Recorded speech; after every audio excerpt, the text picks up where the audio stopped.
Hoy contamos con la presencia de Daniel Desen, bienvenido. Muchas gracias. Y les decimos que es presidente del directorio del diario La Gaceta de Tucumán y está a cargo de la Comisión de Libertad de Expresión de ADEPA.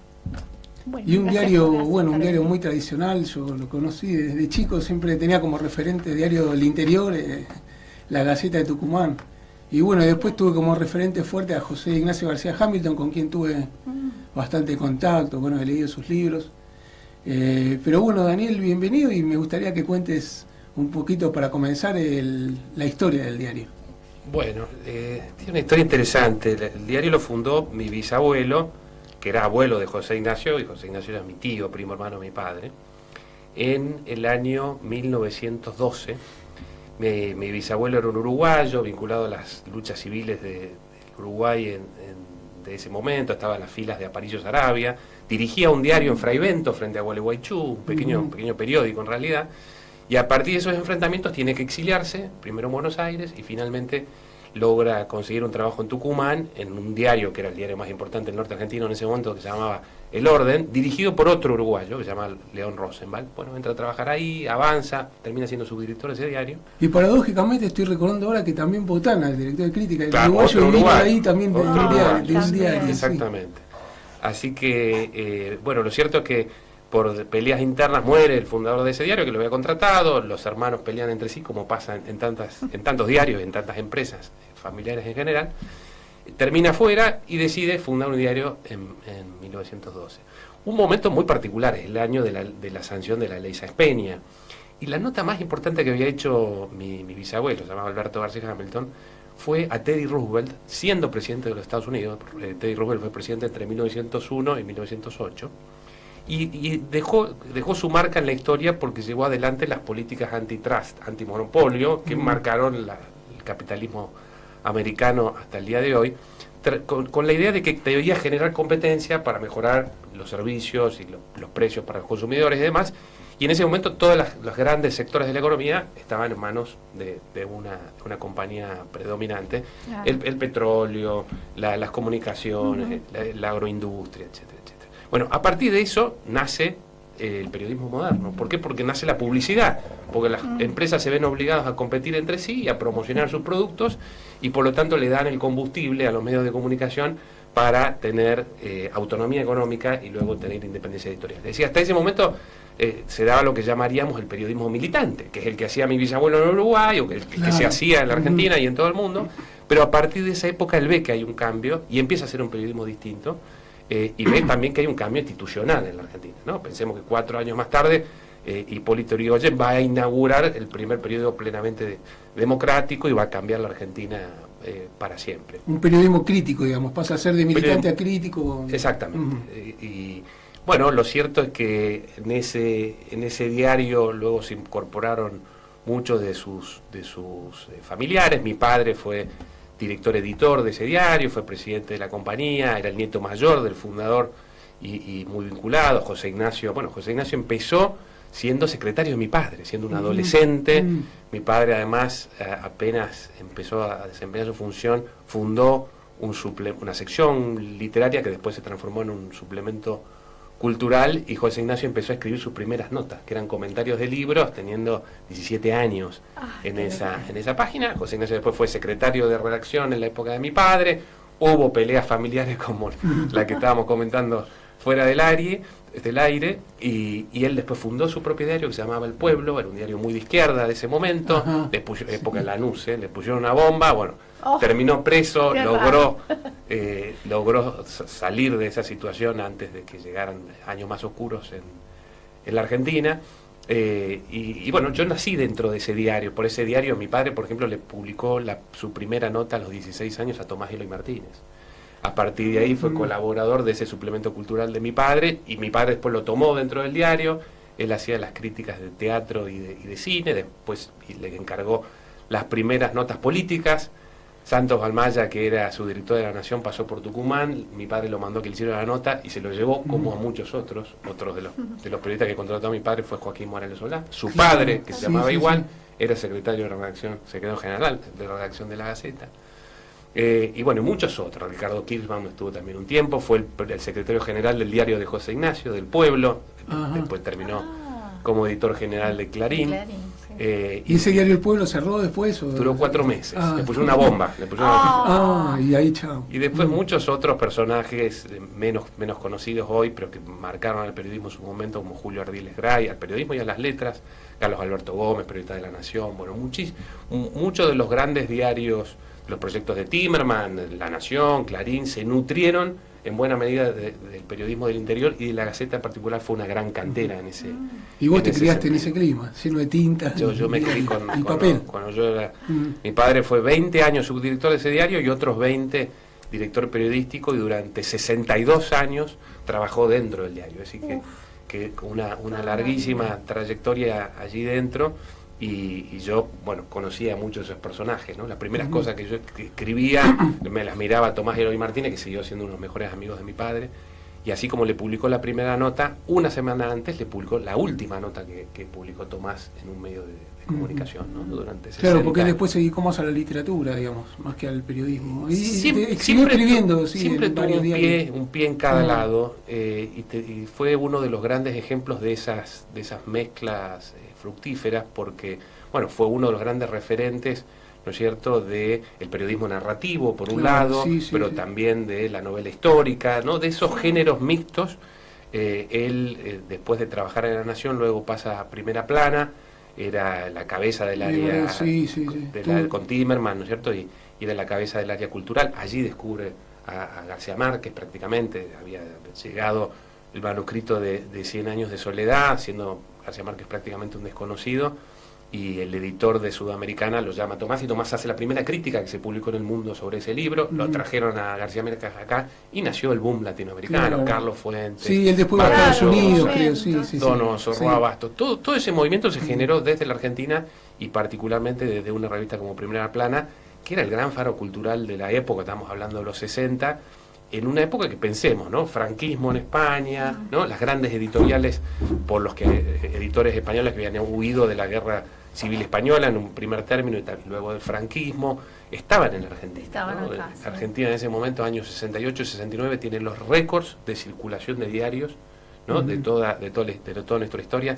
Los primeros 5 diarios se editaban en conjunto más de 2 millones de ejemplares. Hoy los 120 diarios que hay en Argentina no llegan a 1 millón, ¿no? Con el doble de población. O sea, la edad de oro del periodismo, la cultura y la literatura en particular, ¿no? Aparte eran periodistas literatos también, muchísimos, con una formación que excedía mucho el tema de la crónica. En ese momento todo periodista quería ser escritor, ¿no? Y el periodismo era una forma de ganarse la vida, pero la literatura no era fácil para nadie, para lograr autonomía económica, con lo cual muchos de ellos volcaron esa vocación finalmente al periodismo, y bueno, muchas de las mejores páginas se escribieron en esas décadas. Sí, hace poco vos escribiste una nota, estamos hablando con Daniel Desein, presidente del directorio de la Gaceta, escribiste una nota sobre García Márquez, como él daba saltos constantes entre el periodismo, cuando tenía un poco libre o podía mantenerse con la literatura, iba a la literatura, volvía al periodismo, una constante entre una cosa y otra, ¿no? Exactamente, se lo escribí porque estaba casualmente en Cartagena de Indias, donde él lanzó su fundación, la Fundación Nuevo Periodismo, que fue uno de sus últimos grandes proyectos. Él en una charla en la Sociedad Interamericana de Prensa, estábamos allí también en una asamblea de esta organización, en el año 96, 97, es donde lanza esa famosa frase, el mejor oficio del mundo, ¿no? Refiriéndose al periodismo. Y contaba allí que él se inicia en el periodismo, de su primer contacto, digamos, con las letras. Paralelamente iba publicando sus cuentos, pero ya desde prácticamente adolescente empieza a trabajar con constancia dentro del periodismo, y siempre estuvo ligado al periodismo, tuvo sus idas y vueltas, después de ganar el Nobel, tuvo muchos otros proyectos, entre ellos tener un propio diario, ¿no? Él había tenido una pequeña experiencia llamada El Comprimido, que era un mini diario que se editaba ahí en Cartagena de Indias, pero este era un gran diario, se iba a llamar El Otro, y llama para que sean cabezas de su redacción a Tomás Eloy Martínez y a Rodolfo Terraño, ¿no? Esos dos iban a ser la cabeza. Finalmente se le metió una idea literaria que era el argumento de El amor en los tiempos del cólera. Dijo, muchachos, quiero ir a escribir esto, sigan ustedes. Ellos le dijeron, no, este es el diario de García Márquez, o no es nada, y bueno, y ese proyecto quedó ahí, ¿no? Daniel, el diario impreso, la Gaceta, sigue siendo sábana, ¿no? Sigue siendo como ahora quedan pocos diarios, sí, como La Nación en los domingos y no sé, algún diario más, pero casi Sí. todos han tendido Ves de conservar achicar el el tamaño. formato. La migración a tabloid, es decir, a ver, todos los diarios nuevos, la Gaceta es un diario de más de 100 años, y si recorremos todos los diarios de esa edad, desde ya que nacieron todos Sábana, ¿no? Sí. Pero los diarios más nuevos están más ligados al formato más reducido, como Clarín, por ejemplo, Sí. ¿no? Pero lo cierto es que muchos de los que originalmente eran Sábana se reconvirtieron, el Times de Londres, por dar ejemplo de diarios muy emblemáticos a nivel global, pero otros siguen manteniendo su formato tradicional, como el New York Times, ¿no? Por ahí se angostan un poco, pero siguen Sí, siendo pero siguen el tamaño diarios básicamente grande, sí. sábanos, o algunos son berlinés, que es una cosa un poco intermedia. Nosotros hicimos, con La Nación hizo ese cambio, La Nación es particular porque, como bien decís, los fines de semana sigue con el formato original, y de lunes a viernes tiene formato tabloid. El único diario que yo registré que tiene esas características es El Comercio de Lima, el principal diario de Perú.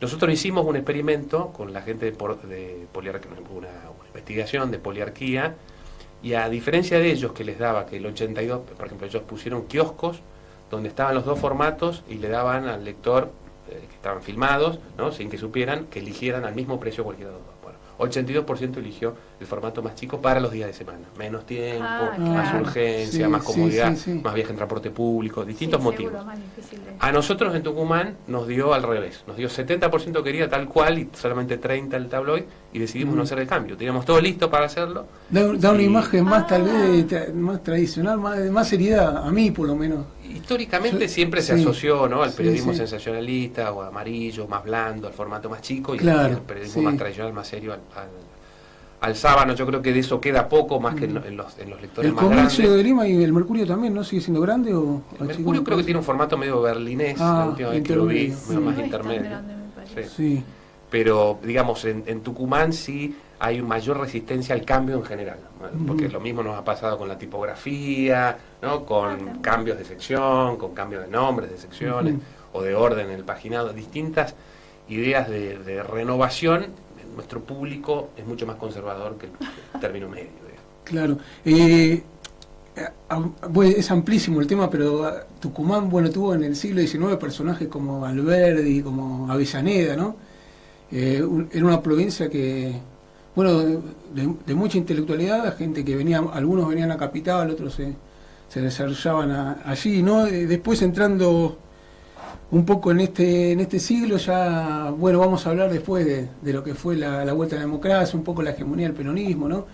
Pero ¿cómo era esa sociedad tucumana del siglo XIX que generó tantos intelectuales, ¿no? Mirá, nosotros hicimos una asamblea de ADEPA en el Bicentenario, ¿no?, en el 2016, y el cierre fue en la Casa Histórica, en la Casa de la Independencia, y allí me tocó dar el discurso tratando de vincular Tucumán, nuestra historia y los diarios, digamos, ¿no? Y yo recordaba un discurso de Tomás Eloy Martínez cuando abrió la Feria del Libro, donde él decía, que se llamaba la Argentina una nación hija del libro, ¿no?, marcando que sus principales constructores, que los padres fundadores, eran hombres para los cuales el libro era un artículo de fe. Y mencionaba a muchos de los del periodo desde ya fundacional, los primeros presidentes. Y lo que yo recordaba allí es que esos padres fundadores, pensemos en Alberdi, pensemos en los tres primeros presidentes constitucionales, en Mitre, Sarmiento y Avellaneda, eran además hombres de diarios. No Claro, solamente porque sí, debatieron sí. sus ideas en los diarios, no, además las debatieron con intensidad. Recordemos las cartas y los intercambios en sus notas, sus artículos de Sarmiento y Alberdi, por ejemplo, ¿no? Modelos de país distintos, no solamente por ese debate sobre la configuración del futuro de un país, de una nación, sino que esos tres primeros presidentes fueron directores de diarios, fundaron diarios. Uno de esos diarios sigue existiendo, que es La Nación, que tiene 150 años, por ejemplo, ¿no? De modo que los diarios fueron los testigos que acompañaron a sus sociedades, que detectaron su pulso, ¿no es cierto?, y donde se pensó una nación, ¿no? La forma y los distintos cambios, los movimientos, las transformaciones se discutieron en esos diarios y se siguen discutiendo en esos diarios. Siguen siendo el espacio de reflexión, el espacio que propone un lugar para la confrontación de ideas, en una época, la actual, donde aparecieron desde ya, ¿no?, muchos nuevos jugadores, muchos nuevos protagonistas, Pero muchos de ellos, hablo sobre todo de las empresas tecnológicas, las grandes plataformas y demás, han traicionado muchas de las ideas con las que nacieron en los 90, en los momentos de expansión de su oferta al público y en los años sucesivos, bajo la idea de que Internet venía a democratizar, a extender los niveles de libertad, los niveles de integración, a bajar las barreras de ingreso para cualquier emprendimiento que tuviera cualquier individuo.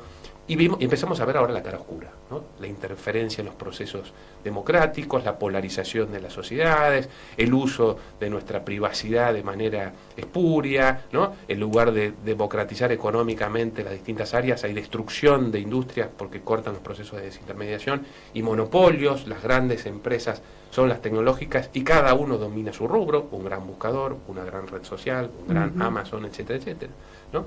Bueno, los diarios y los medios tradicionales en general tratan de rescatar a esta sociedad parcelada, segmentada, con burbujas de sentido, con sesgos de confirmación, con una cantidad de efectos que lo que hacen es debilitar nuestros sistemas institucionales y sobre todo nuestra capacidad para armonizar ideas distintas y construir proyectos en común.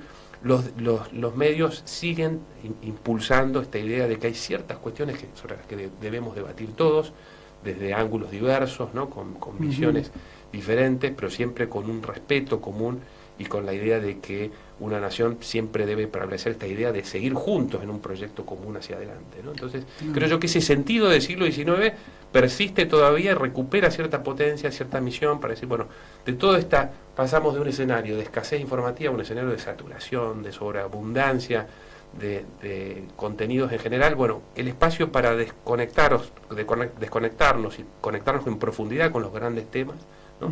Sigue estando en esas redacciones tradicionales que jerarquizan la información, la procesan adecuadamente, la chequean, distinguen lo accesorio de lo principal, lo falso de lo verdadero desde ya, ¿no? Y al mismo tiempo nos permiten reflexionar, analizar, ¿no? Proyectar, anticipar muchos de los movimientos que vienen de nuestras sociedades. ¿Y cómo definirse a la sociedad tucumana? Es una sociedad, por ejemplo, Salta a mí me parece de acá, tengo una visión de una provincia muy conservadora.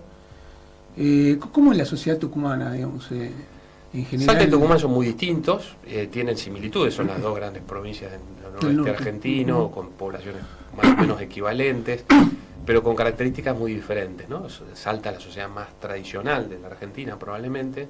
Tucumán siempre ha sido una ciudad mucho más abierta, ¿no?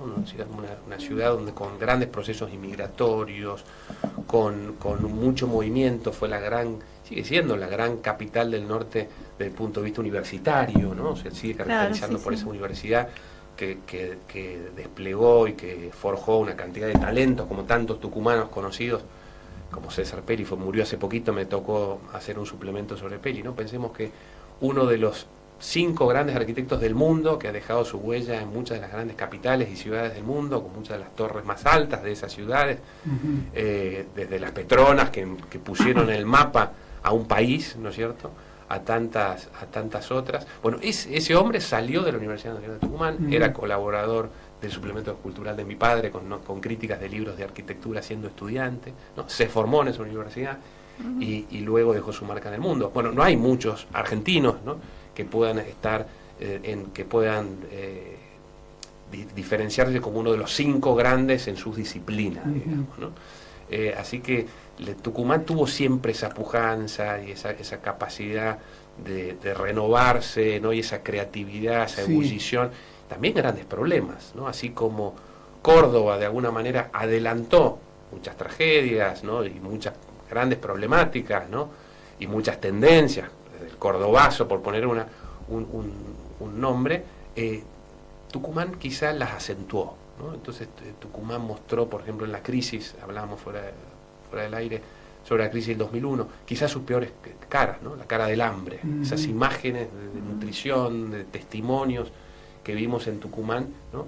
Marcaron niveles que de alguna manera potenciaban, era una metáfora de las desgracias más grandes que hubo en la Argentina. Entonces tiene esas luces y sombras Tucumán, es una mezcla de cosas. ¿Y cómo se explica después vamos a hablar un poquito atrás a la etapa predemocrática, postdemocrática, pero ahora tengo entendido, bueno, ganó Mansur bastante fácil la elección, fue reelecto gobernador, había una puja ahí con Alperovich, donde Sí. Tengo entendido que Mansur es bastante cercano a Alberto Fernández y Alperovich tal vez era más cercano a Cristina, ¿no? Entonces perdió esa pulseada. ¿A qué se debe la hegemonía peronista de la última década, un poco más en Tucumán? A ver, Tucumán tiene una fecha que lo marca en cuanto a su economía y desde el punto de vista social, que fue el cierre de los ingenios en 1966, con Onganía, ¿no? Se cierran 10 ingenios. Tucumán en ese momento era una empresa, una provincia de monocultivo, ¿no? Una industria que la había transformado en la provincia más rica de la Argentina, que había posibilitado que muchos de sus ciudadanos fueran presidentes, ¿no? Mencionaste a Avellaneda, podemos sumar a Roca, podemos sumar a muchas figuras que tuvieron una enorme trascendencia e influencia y poder fines del siglo XIX, principios del siglo XX.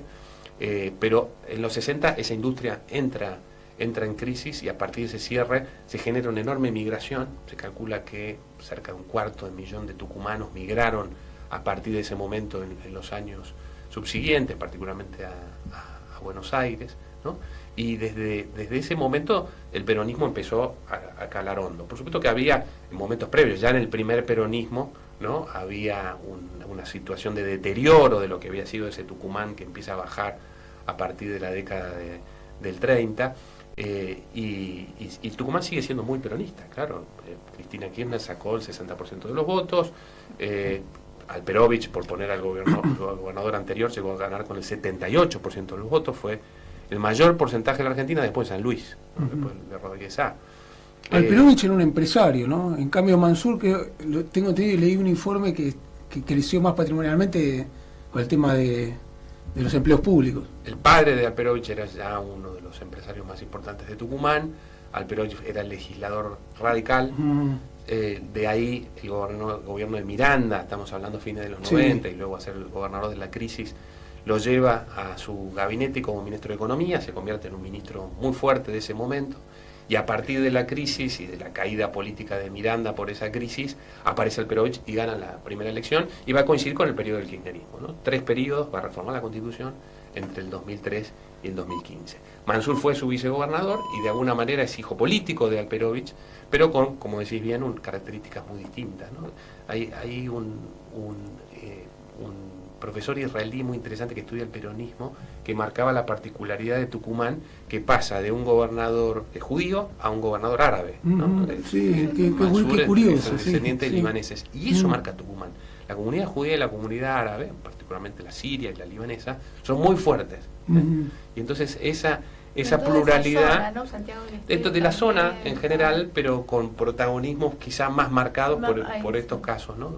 Buena parte de la dirigencia de Tucumán proviene de estas comunidades, y Mansur es un hombre muy muy impulsor del diálogo interreligioso, por ejemplo. Entonces una cantidad de grandes dirigentes judíos que son muy cercanos a él, y también del catolicismo, y promueve estos encuentros. Él es maronita, estos encuentros también con distintas vertientes musulmanas, bueno, con lo cual eso está en la línea del espíritu amplio, ¿no? Y de mezcla de Tucumán, tan distinto a Salta, digamos, ¿no? Esa apertura a las tradiciones, ¿no? Pero son los grandes temas que hay que pensar, porque que no está en juego, no es un sector, no es una corporación, sino un derecho central, que es el derecho a estar informado, sin el cual no hay plena democracia, digamos, ¿no? Esa idea de los padres fundadores que tan presentes tenía en la cabeza Alberdi es lo que en el siglo XXI está en juego por estas nuevas realidades. Y Daniel, ¿vos ves la tendencia que los medios online van a cobrar por acceso a las notas? Hay algunos diarios ya que en Europa hace tiempo ya que el diario El País, por ejemplo, de España, para algunas notas cobran lo que sería una suscripción. Es una gran tendencia para cierto tipo de medios, sobre todo los medios líderes en su mercado, los medios más tradicionales. El modelo mayor éxito es el New York Times, tiene 3.6 millones de suscriptores digitales contra menos de 1 millón en papel. Financial Times, Boston Globe, de distintas escalas. Clarín y La Nación, acá ya llevan casi 2 años. Mi diario tiene suscripción digital, La Voz del Interior en Córdoba, pequeños diarios como Ecos Diarios de Necochea, una ciudad de menos de 100.000 habitantes, tiene un sistema de pago, pero no es para todos, porque la gente se acostumbró un poco a no pagar. Se acostumbró a no pagar, aquello que se llama el contenido commodity, que lo podemos encontrar en distintos lugares, nadie va a pagar por eso. Sí va a pagar por cuestiones más gourmet, ¿no? Una nota de opinión en profundidad, una investigación especial, una gran producción con una narrativa distinta. Bueno, allí donde hay mucho valor y especificidad, y eso que está ahí no lo puedo encontrar en otro lugar, y me orienta y me sirve para tomar decisiones, ¿no? Bueno, a eso quizás yo esté dispuesto a pagar, como estoy dispuesto a pagar Spotify, como estoy dispuesto a pagar Netflix, ¿no? Montos relativamente chicos, pero que en un conjunto hacen una diferencia, y que le permitan al medio conocer en profundidad a esa audiencia de la que antes tenía nada más que intuiciones. Hoy puede conocer el nombre, el sexo, dónde vive, la tarjeta de crédito, venderle contenidos periodísticos, venderle también otras cosas, eventos, comercio electrónico. Bueno, ahí aparecen parte de las herramientas para un nuevo modelo de negocios que no puede apoyarse hoy exclusivamente en los pilares tradicionales. Y lo que es interesante me parece también, como para explorar una fuente laboral, es la cuestión de... Porque la tecnología tiene obviamente muchas cosas muy positivas. Es, por ejemplo, ustedes tienen también un canal de televisión con muchos programas, lo estaba viendo, es muy interesante, y creo que muchos medios pueden hacer eso. Incluso ahora uno puede a través de YouTube poner su canal, o sea, fusionar lo escrito con la imagen, ¿no? Es un campo a explorar interesante. Es una tendencia que tiene muchos antecedentes, los viejos multimedios, pero que hoy tiene otras características. A ver, vimos La Nación, cómo sacó su señal de noticias, Perfil con la radio y el canal, ¿no? Clarín mucho antes, desde ya. Y nosotros lo hicimos a una escala chica, porque los costos de lanzar un canal de televisión, ya sea en el cable, ¿no es cierto?, en el aire, siempre son muy altos. Nosotros empezamos nuestra propia web con distintos programas chicos, después desembarcamos en el cable, en un cable que no es nuestro, pero con el cual tenemos un contrato con el canal, tenemos un programa de aire con un programa político, pero vamos generando nuestra producción a la medida que podemos sostenerla publicitariamente, ¿no? Vamos graduando esa oferta. A veces cuando uno quiere desembarcar y decir, bueno, voy a tener un canal de 24 horas de noticias, bueno, es muy caro mantener eso, y muchas veces termina siendo deficitario. Y se trata sobre todo de experimentar, de probar y errar, de probar y equivocarse, y de pensar que no hay una fórmula para todos, ¿no? Hay ciertas tendencias, cosas que en general funcionan, hay medios que, qué sé yo, Infobae yo no creo que cobre nunca, a diferencia de que La Nación hoy tiene 220.000 suscriptores, casi lo mismo que tiene en papel, ¿no? Ese diario que tiene un perfil distinto tiene esa posibilidad, y otros no los tendrán, siendo exitosos por otra línea, más por la masividad. Sí, hay ¿no? un público para todo. Lo complicado, lamentablemente, es un poco la baja exigencia del lector, o sea, para que hace periodismo escrito, ¿no? Tal vez bajó un poco y los textos son cada vez más cortos. Sí, pero la buena noticia cuando uno ve la tendencia en las suscripciones digitales es que aquellos que se suscriben por las notas en profundidad. Por este grupo de columnistas que me está aportando algo distinto, una mirada distinta, una estética distinta, por esta nota de investigación. No paga por notas de farándula, ¿no? Por notas blandas, paga por notas duras, ¿no? Que le sirvan para tomar decisiones, o que crean. Muchas veces pasa eso. Por ejemplo, cuando ganó Trump la elección, el New York Times pasó de ese 1 millón de suscriptores a más de 3 millones apoyando ese medio. The Guardian en Inglaterra es otro caso, casi 1 millón de suscriptores. Página 12, durante el macrismo. Sí.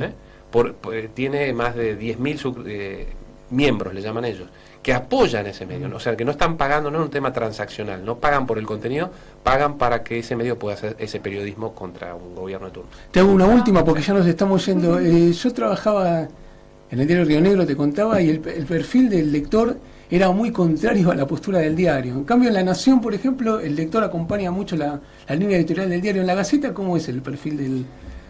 Es un multitarget, digamos. La Gaceta tiene el público que puede tener acá Clarín por un lado, pero también La Nación por otro, y Página por otro, digamos, ¿no? Entonces tenemos el 96% del mercado, ¿no? Nadie absorbe, las opciones digitales son débiles, la televisión es débil, la radio es débil, con lo cual y nosotros tenemos brazos en todos esos soportes y canales, con lo cual tenemos que atender una cantidad de segmentos muy diversos, y es un desafío diario, ¿no? Claro. Bueno, Daniel, se nos acabó el tiempo, pero buenísimo un placer, la charla. Gracias. Gracias. No, un placer haberlo tenido aquí. Muchas gracias.